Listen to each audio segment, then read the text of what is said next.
2025 সালের উচ্চ মাধ্যমিক সার্টিফিকেট এইচএসসি ও সমমানের পরীক্ষা শুরু হয়েছে। বৃহস্পতিবার সকাল 10টায় বাংলা প্রথম পত্রের পরীক্ষার মাধ্যমে এবারের এইচএসসি পরীক্ষা শুরু হয়, যা শেষ হয় দুপুর 1টায়। চট্টগ্রাম শিক্ষা বোর্ডের আওতাধীন 360টি কলেজ থেকে মোট 1,02,869 জন পরীক্ষার্থী অংশগ্রহণ করেছেন। এর মধ্যে মহানগর ও জেলায় পরীক্ষার্থীর সংখ্যা 71,523 জন। এদের মধ্যে ছাত্র 31,839 জন এবং ছাত্রী 39,684 জন। শুধু চট্টগ্রাম মহানগরে পরীক্ষার্থীর সংখ্যা 35,584।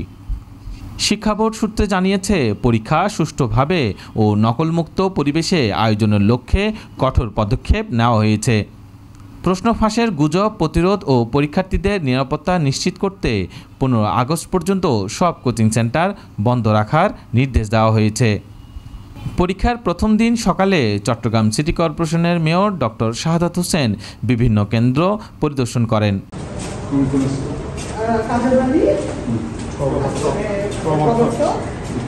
এবং এই সময় পরীক্ষা সুষ্ঠুভাবে হচ্ছে কিনা তা পর্যবেক্ষণ করেন। এই সময় মেয়র বলেন, পরীক্ষা সুষ্ঠুভাবে আয়োজন করতে আমরা সব ধরনের প্রস্তুতি সম্পন্ন করেছি। স্বাস্থ্যবিধি, নিরাপত্তা ও বিদ্যুৎ সরবরাহ সহ প্রতিটি বিষয়ে সজাগ দৃষ্টি রাখা হয়েছে।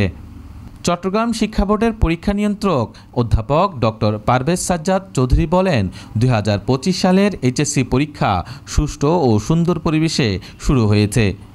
এবার 115টি কেন্দ্রে 360টি কলেজের 1 লাখের বেশি শিক্ষার্থী অংশ নিয়েছে। পরীক্ষা সুষ্ঠুভাবে তদারকির জন্য 40টি পরিদর্শক দল গঠন করা হয়েছে। এর মধ্যে সাধারণ পরিদর্শক দল রয়েছে 30টি এবং বিশেষ পরিদর্শক দল 10টি।